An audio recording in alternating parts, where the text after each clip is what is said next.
पानी बंद हो गया है, बोते हो गया है। हेलो।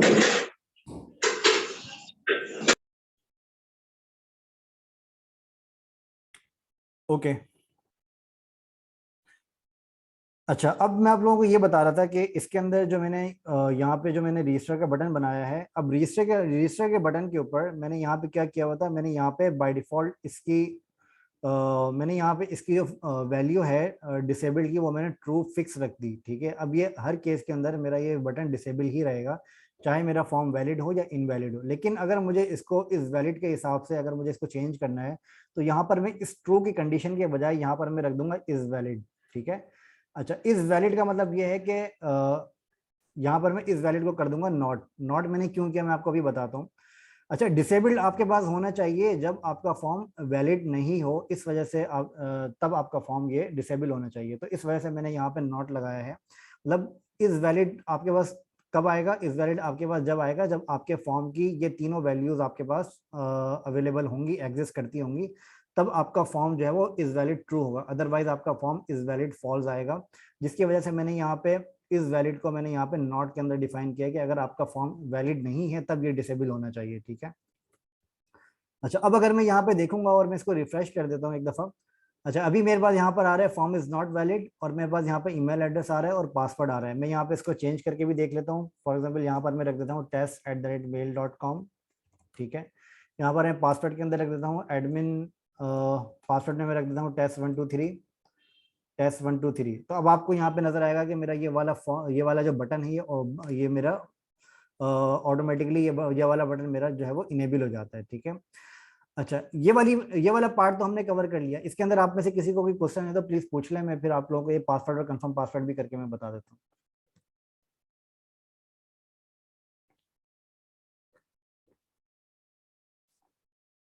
हूँ। No sir. ओके।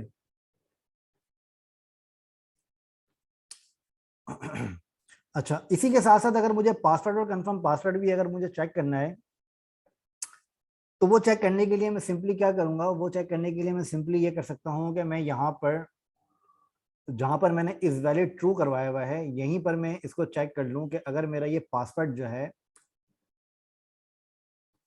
अगर ये मेरा पासवर्ड अगर ये पासवर्ड अगर मेरा सेम नहीं है, या फिर अगर मेरा ये पासवर्ड सेम है, तो मैं क्या करूंगा, मैं कर दूंगा इज वैलिड ट्रू, अदरवाइज मैं कर दूंगा इज वैलिड फॉल्स। ठीक है, एक तो ये तरीका भी हो सकता है पासवर्ड को चेक करने का। अच्छा, यहाँ पर मैंने क्या चेक किया, यहाँ पर मैंने चेक किया सबसे पहले ईमेल एड्रेस है और पासवर्ड है और कंफर्म पासवर्ड है। ठीक है, अगर इन तीनों में से कोई एक भी चीज नहीं है तो आपके पास इज वैलिड फॉल्स हो जाएगा। अच्छा, अब फॉर एग्जांपल आपके पास ये इज वैलिड फॉल्स नहीं हुआ है, या आपके पास वैलिड ट्रू हो गया है। ठीक है, या अब वो यहाँ पर आ जाएगा।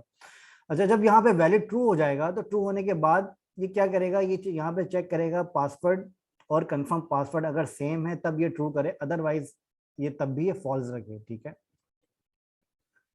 अच्छा, अब अगर आप यहाँ पे देखेंगे तो आपको यहाँ पे समझ में आएगा कि जो पासवर्ड है मेरा, ये पासवर्ड मैंने यहाँ पे डाला फॉर एग्जांपल 123, और कंफर्म पासवर्ड के अंदर मैंने डाला 324567 8।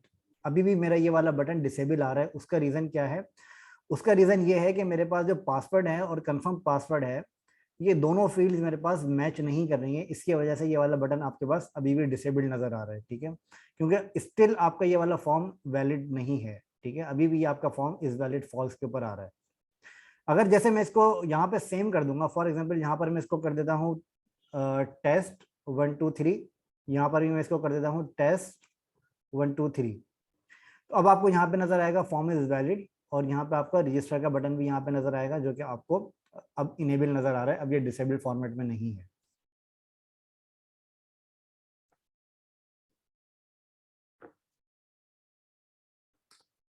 कोई क्वेश्चन इसके हवाले से किसी को? No sir. सर मगर अभी हमने ईमेल में वो चेक नहीं किया ना, जो रिजेक्ट्स लगाते हैं कि ईमेल में अगर @gmail हो या ईमेल के अंदर टेस्ट अभी हो। हमने वो चेक नहीं किया, वो भी हम चेक कर सकते हैं इसके अंदर।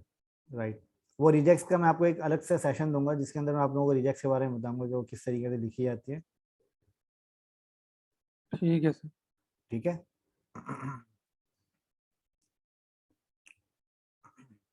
ये क्लियर है यहाँ तक?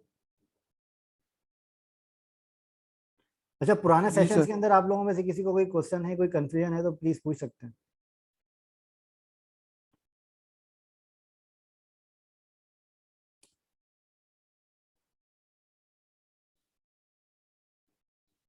अच्छा, पुराने सेशंस के हवाले से मैं आप लोगों को थोड़ा सा कुछ असाइनमेंट सेंड करूंगा आज, तो उसको आप लोग प्लीज फुलफिल कर लीजिएगा उन असाइनमेंट्स को, ठीक है।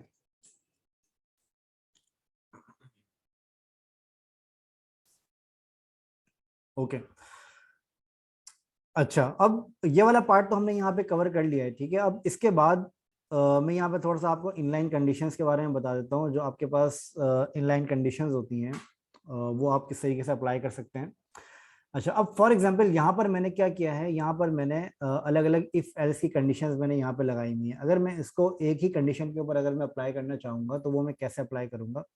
वो अप्लाई करने का मेरे पास बड़ा सिंपल तरीका ये है कि सबसे पहले मैं यहाँ पे ये चेक कर सकता हूँ कि मेरे पास यहाँ पर एक अलग फंक्शन में यहाँ पे बना देता हूँ। फॉर एग्जांपल इसको मैं बस थोड़ा सा एक डिफरेंट तरीके से मैं आप लोगों को हैंडल करने का बता रहा हूँ कि फॉर एग्जांपल यहाँ पर मैं एक कंडीशन बनाता हूँ जिसका मैं यहाँ पे रख देता हूँ लेट के अंदर मैं डिफाइन कर देता हूँ for example is password match, ठीक है। अच्छा, इसको मैं यहाँ पे डिफाइन कर देता हूँ for example password confirm password, ठीक है। यहाँ पे इस तरीके से मैंने डिफाइन सॉरी यहाँ पर मैं इसको डिफाइन कर देता हूँ कि मेरा पासवर्ड और कंफर्म पासवर्ड मैच करता है, और मैं इसके अंदर डिफाइन कर देता हूँ कि मेरे पास पासवर्ड और कंफर्म पासवर्ड की फील्ड्स मेरे पास यहाँ पर हैं, ठीक है।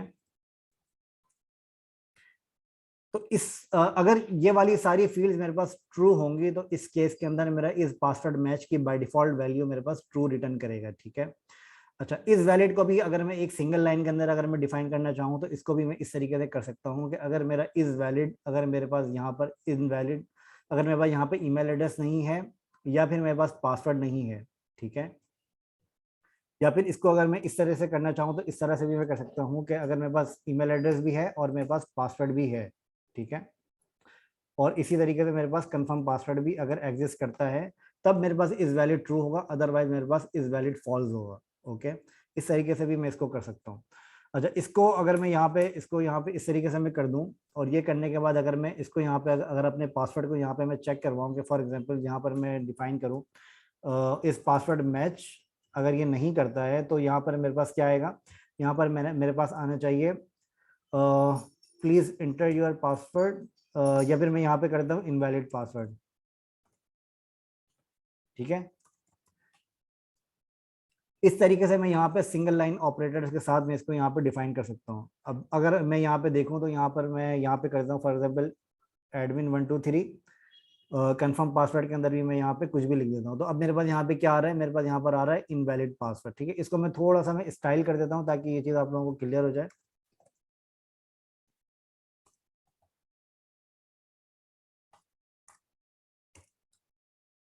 इसको मैंने क्लास नेम बताई, क्लास नेम का मैं रख देता हूँ इनवैलिड। इनवैलिड का जो स्टाइल होना चाहिए वो होना चाहिए इनवैलिड, फॉन्ट साइज 14px और कलर इसका होना चाहिए रेड, ठीक है। अब अगर आप यहाँ पे देखेंगे तो आपके पास पासवर्ड के अंदर आ रहा है इनवैलिड पासवर्ड, ठीक है। ये चीज आपके पास आ रही है। अच्छा, इसको मैं यहाँ पे इसको अगर मैं यहाँ पे और मजीद अगर मैं यहाँ पे करना चाहूंगा तो यहाँ पर मैं इसको मजीद यहाँ पे ब्रेक डाउन कर सकता हूँ। फॉर एग्जांपल मैं यहाँ पे इसको कर देता हूँ is has has value has values, और यहाँ पे मैं एक और बना देता हूँ लेट इज वैलिड।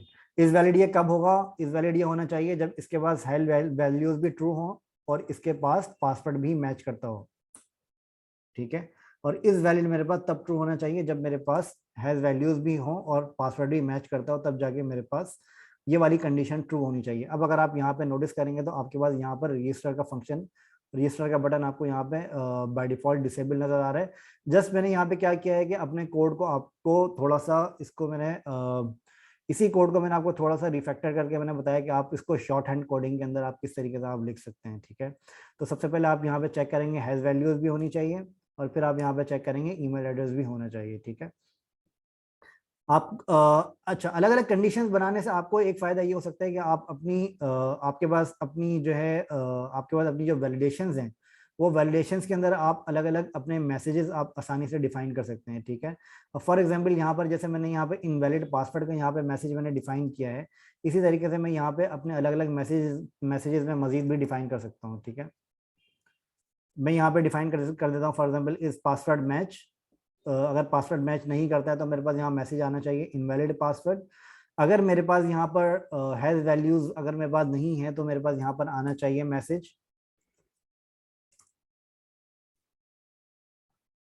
तो मेरे पास यहाँ पर मैसेज आना चाहिए ऑल फील्ड्स आर रिक्वायर्ड, ठीक है। इस तरह का मैसेज मेरे पास आना चाहिए। अब यहाँ पे अगर आप यहाँ पे नोटिस करेंगे तो यहाँ पे मेरे पास मैसेज आ रहा है ऑल फील्ड्स आर रिक्वायर्ड और इनवैलिड पासवर्ड। इसको मैं स्पैन के बजाय मैं इसको डिफ के अंदर कर देता हूँ ताकि वो अलग अलग लाइंस के अंदर आ जाए, और इसके साथ साथ इनको मैं फॉर्म के अंदर मूव कर देता हूँ ताकि वाली फील्ड मेरी बॉक्स के अंदर आए। अब यहाँ पे मेरे पास क्या आ रहा है, ऑल फील्ड्स आर रिक्वायर्ड और इनवैलिड पासवर्ड, ठीक है।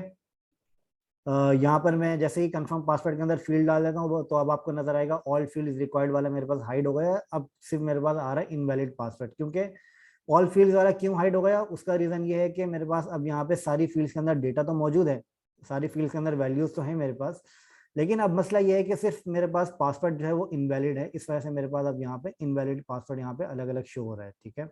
अगर मैं पासवर्ड को भी यहाँ पे मैं सेम रख दूंगा, फॉर एग्जाम्पल 1 2 3, ठीक है, तो अब आपको यहाँ पे कोई भी एरर नजर नहीं आएगा और आपके पास आपका फॉर्म जो है वो भी आपके पास प्रॉपर्ली, आपका बटन जो है वो भी आपके पास प्रॉपर्ली आपको सही से नजर आएगा यहाँ पर।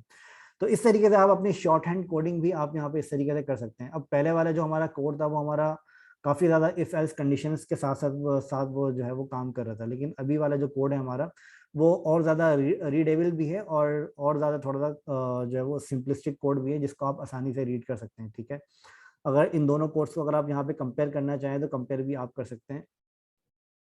मैं इस कोड को कॉपी कर लेता हूँ, ठीक है। इस कोड को कॉपी करने के बाद मैं यहाँ पे वही कोड में यहाँ पे पेस्ट कर देता हूँ। अब यहाँ पे आपके पास दोनों कोड्स हैं, एक यहाँ पे ये वाला कोड भी आ रहा है और आपके पास ये वाला कोड भी आ रहा है, तो आपको कौन सा वाला कोड ज़्यादा बेटर लग रहा है, इजिली रीडेबल है, वो अब आप लोगों को खुद ही पता चल जाएगा, ठीक है। इस वाले कोड के अंदर आपके पास काफ़ी ज़्यादा इफ एल्स की कंडीशन वगैरह लगी हुई हैं, लेकिन ये वाला जो कोड है आपके पास, इसके अंदर आपके पास ऑप्शंस भी ज़्यादा हैं और इसके साथ साथ आप आसानी से इसको मैनेज भी कर सकते हैं और इजीली रीडेबल भी है ये वाला कोड, ठीक है। तो दोनों कोड्स मैंने यहाँ पे डाल दिए हैं, तो इनके साथ ही मैं अपने कोड को मैं गिटहब के ऊपर पुश कर दूंगा ताकि आप दोनों के साथ इसको चेक कर सकें, ठीक है जी। All clear?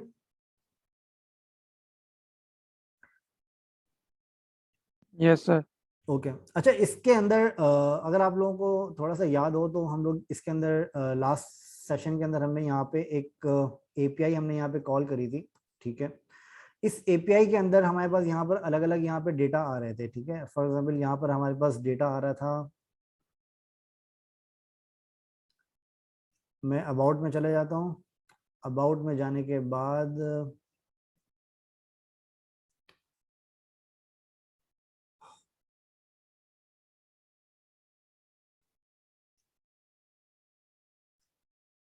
अच्छा, मेरे पास यहाँ पर एपीआई के अंदर एरर आ रहा है 429 का, ठीक है।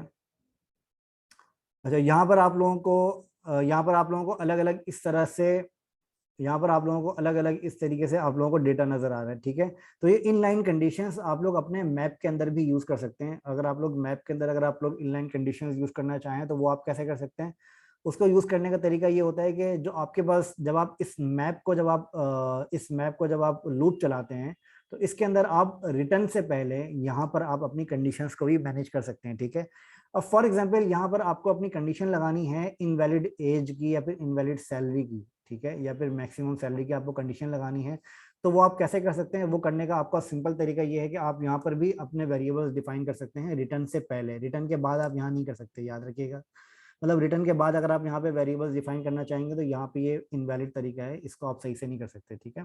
तो आप लोगों को ये वाली कंडीशंस आपको यहाँ पर भी मैनेज कर सकते हैं। फॉर एग्जांपल आपके पास यहाँ पर है इज वैलिड सैलरी और आपके पास एक रिक्वायरमेंट है कि एम्प्लॉय की वो सैलरी वैलिड तब होनी चाहिए जब एम्प्लॉय की सैलरी फॉर एग्जांपल 1 लाख रुपए से ज्यादा हो, तब आपकी एम्प्लॉय की सैलरी वैलिड होनी चाहिए फॉर एग्जांपल, ठीक है। तो मैं यहाँ पे सिंपल क्या करूंगा, मैं यहाँ पे सिंपल ये करूंगा कि आइटम डॉट एम्प्लॉय सैलरी, और मैं यहाँ पे बताऊंगा कि जब एम्प्लॉय की सैलरी 1 लाख रुपीज से ज्यादा है तब आपके पास इसकी सैलरी जो है वो तब आपके पास इसकी सैलरी जो है वो यहाँ पे ट्रू होनी चाहिए, अदरवाइज वो फॉल्स होनी चाहिए। ठीक है। अच्छा, इसको अगर मैं यहाँ पे चेक करूंगा कि अगर इसकी सैलरी वैलिड है या इनवैलिड है, तो वो चेक करने के लिए मैं सिंपली यहाँ पे लगा देता हूँ कि इज वैलिड सैलरी, तो यहाँ पे मेरे पास आ जाएगा सैलरी इज वैलिड, और यहाँ पे मेरे पास आ जाएगा सैलरी इज नॉट वैलिड। ये सिर्फ आपको चेक करवाने के लिए मैंने लगाया सैलरी इज नॉट वैलिड। ठीक है। अब अगर आप यहाँ पे देखेंगे तो आपके पास यहाँ पर लिखा हुआ आ रहा है सैलरी इज वैलिड, और यहाँ पे लिखा हुआ आ रहा है आपके पास सैलरी इज वैलिड, और यहाँ पर आ रहा है सैलरी इज नॉट वैलिड। ठीक है। वो क्यों ना आ रहा है आपके पास यहाँ पे? क्योंकि इसकी जो सैलरी है वो आपके पास 1 लाख रुपीज से कम है, इस वजह से आपके पास इसकी सैलरी इज वैलिड आपको यहाँ पे लिखा हुआ आ रहा है। ठीक है।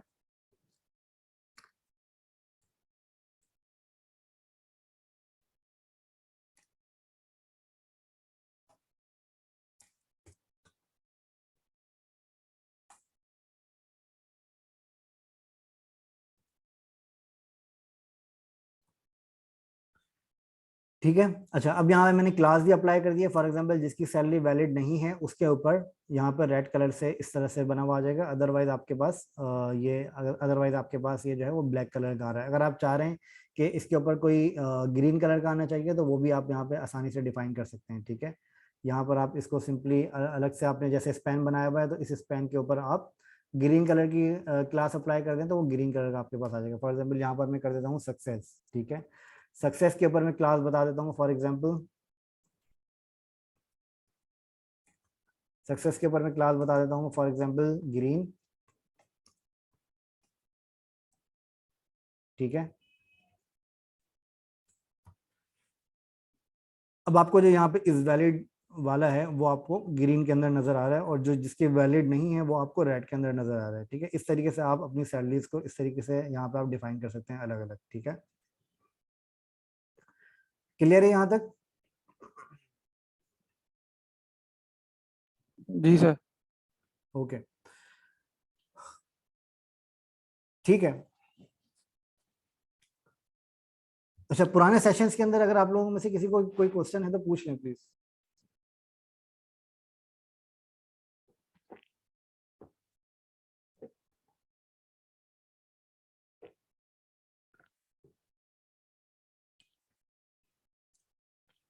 अच्छा, अभी मैं आप लोगों को एक छोटा सा असाइनमेंट मैं आप लोगों को देने वाला हूँ। वो असाइनमेंट क्या है कि आपके पास यहाँ पर कुछ डमी एपीआईज होती हैं, जो कि आपके पास लॉगिन और रजिस्टर की अलग अलग एपीआईज होती हैं। ठीक है। मैं आप लोगों को एक असाइनमेंट ये दे रहा हूँ कि आपको एक लॉगिन की एपीआई इंटीग्रेट करनी है। वो आपको कैसे करनी है वो मैं आपको बता देता हूँ। ठीक है।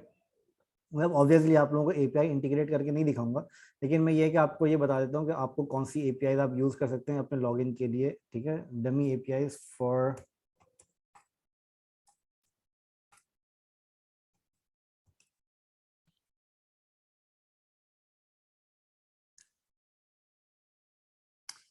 तो ये कुछ डमी एपीआईज होती हैं जिनको आप अपनी प्रैक्टिस के लिए आसानी से यूज कर सकते हैं, और इनके अंदर कोई आप लोगों को इस तरह की रिस्ट्रिक्शंस वगैरह भी नहीं होती हैं। आप लोग आसानी से इसको यूज कर सकते हैं अपनी प्रैक्टिस के लिए। तो इस तरह की जो डमी एपीआईज होती हैं वो आप लोगों का बहुत ज़्यादा हेल्प करती हैं आप लोगों की जो प्रैक्टिस होती है रिएक्ट जेएस वगैरह के हवाले से या फिर एजेक्स के हवाले से, तो वो आप लोग बहुत आसानी से इन एपीआईज को यूज कर सकते हैं। ठीक है। ये जो डमी एपीआईज आपके पास होती हैं। अच्छा, इसके अंदर आप लोगों की जो एपीआईज हैं वो आपके पास एक ये एम्प्लॉय के नाम से एक एपीआई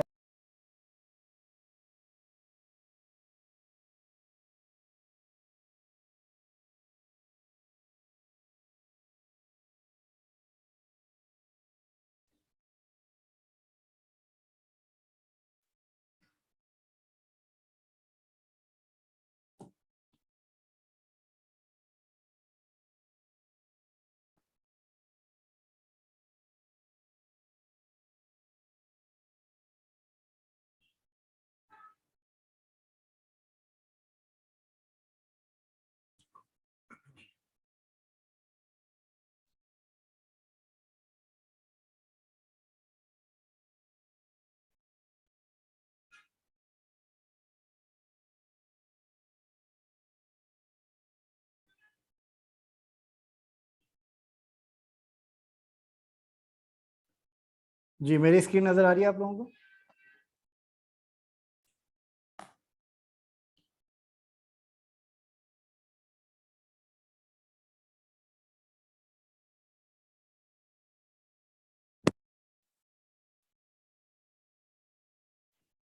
ओके जी, ये एक ये एक वेबसाइट है REQRES.in के नाम से। इसके अंदर आप लोगों को ये कुछ डमी एपीआई नजर आएंगी। आप लोगों को सिंपल क्या करना है, आप लोगों को सिंपल ये करना है कि इसके अंदर आपके पास दो अलग अलग एपीआईज हैं, एक है रजिस्टर की और एक है लॉगिन की। इन दोनों में से कोई भी एक एपीआई आप लोग इंटीग्रेट करके दिखाएंगे, जिस जो कि हमने ऑलरेडी पुराने लेक्चर्स के अंदर हमने देखा हुआ है कि एपीआईज हम किस तरह से इंटीग्रेट करते हैं। आपको सिंपल ये करना है कि जब आप इन एपीआईज के अंदर से जब आपके पास रिस्पॉन्स आएगा तो उस रिस्पॉन्स को आपको प्रिंट करके दिखाना है अपनी स्क्रीन के ऊपर, ठीक है। ये एपीआईज को टेस्ट करने का सिंपल तरीका ये है कि आप इन एपीआईज को सिंपल आप इसको REQRES.in को आप ओपन करें। इसको ओपन करने के बाद आप सिंपली इसको आप अपने पोस्टमैन के ऊपर रन करें, या फिर आप इसको डायरेक्टली आप इसको अपने पास इंटीग्रेट भी कर सकते हैं, ठीक है। तो इसका जो एंड पॉइंट है वो मैं आप लोगों से शेयर कर दूंगा, वो एंड पॉइंट आप लोगों को मिल जाएगा, ठीक है।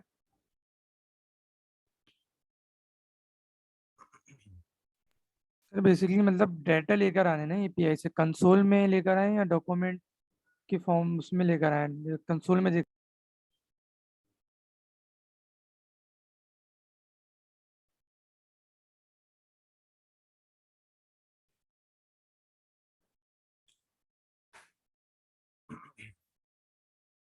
ठीक है, क्लियर है ये? हेलो सर, आवाज़ आ रही है मेरी? हेलो हेलो सर, आवाज़ आ रही है?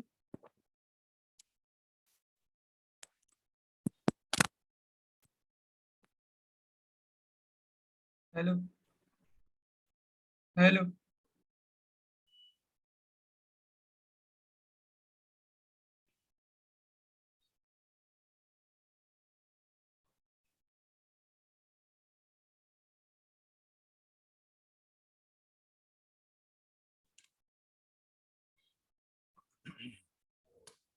अच्छा, ये आप लोगों के पास बॉडी होता है। इस बॉडी को जब आप लोग यहाँ पे सेंड करेंगे तो आपके पास यहाँ पर इसका रिजल्ट आप लोगों के पास आ जाएगा, ठीक है।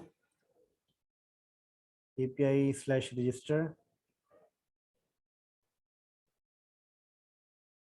इसको आप लोग जेसन में करें, ठीक है। तो इस तरह का रिस्पांस आपके पास यहाँ पर आ जाता है इस एपीआई का, जो कि बिल्कुल सही चल रही है, इसके अंदर कोई प्रॉब्लम नहीं है एपीआई के अंदर। लेकिन आप लोगों को क्या करना है, सिंपल आप लोगों को ये वाली एपीआई को अपने पास इंटीग्रेट करना है। इस एपीआई को इंटीग्रेट करना बहुत सिंपल है, मतलब इसके अंदर कोई कोई ऐसी रॉकेट साइंस नहीं है जो कि आप लोगों को नहीं करना आता। मतलब ये आप लोगों को वो चीज़ें हैं जो कि आपको पहले से बताई हुई हैं, ठीक है। तो इसको आप लोग इंटीग्रेट करें। अगर इंटीग्रेट करने के अंदर किसी को भी कोई प्रॉब्लम आ रही है, कोई हर्डल आ रहा है, तो आप लोग प्लीज़ उससे व्हाट्सएप के ऊपर पूछ सकते हैं। लेकिन ये है कि इसको आप लोग इंटीग्रेट करें और इसकी प्रैक्टिस करें। फिर इसके बाद मैं आप लोगों को प्रॉपर्ली एक लॉगिन की एपीआई प्रोवाइड करूंगा, जो कि आप लोग इंटीग्रेट करके प्रॉपर्ली उसको लॉगिन करवाएंगे, ठीक है। तो उसके लिए पहले आप लोग ये बेसिक एपीआई इंटीग्रेट कर लें, फिर उसके बाद हम रियल एपीआई के ऊपर काम करते हैं, ठीक है।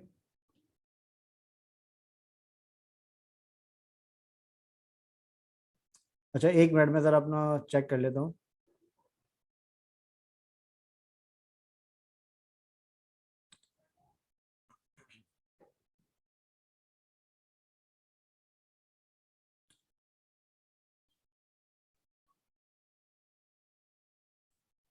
हेलो जी हेलो। आपकी आवाज़, आप बोलें। सॉरी।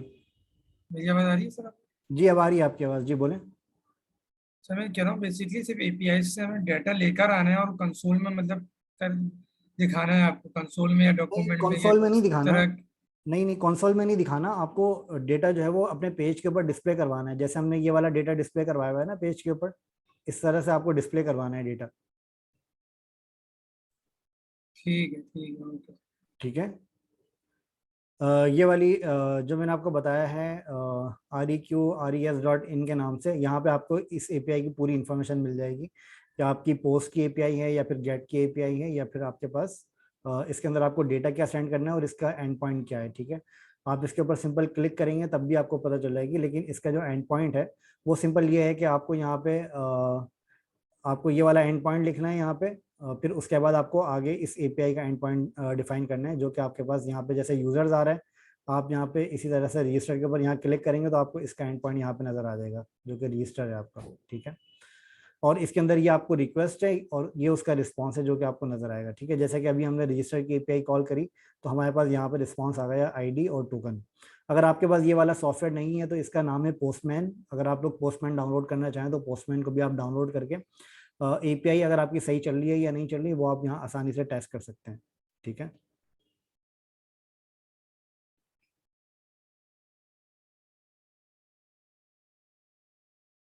जी क्लियर है ये? किसी को कोई क्वेश्चन इसके हवाले से? ओके चलें ठीक है, आज का सेशन को यहाँ पे एंड करते हैं, फिर इंशाल्लाह नेक्स्ट सेशन में कल मुलाकात करते हैं, ठीक है। जब तक के लिए अपना ख्याल रखें। वीडियो देख लीजिएगा अगर आप लोगों में से किसी को कोई क्वेश्चन हो। अगर पुरानी वीडियो किसी के पास भी अगर नहीं है पुराने सेशंस की तो वो मुझे प्लीज़ व्हाट्सएप पर मैसेज कर दें, मैं आप लोगों को पुराने सेशंस भी मैं आप लोगों को सेंड कर दूँगा, ठीक है। तो कल तक के लिए अल्लाह हाफिज़, इंशाल्लाह फिर मुलाकात करते हैं। थैंक यू, अल्लाह हाफिज़।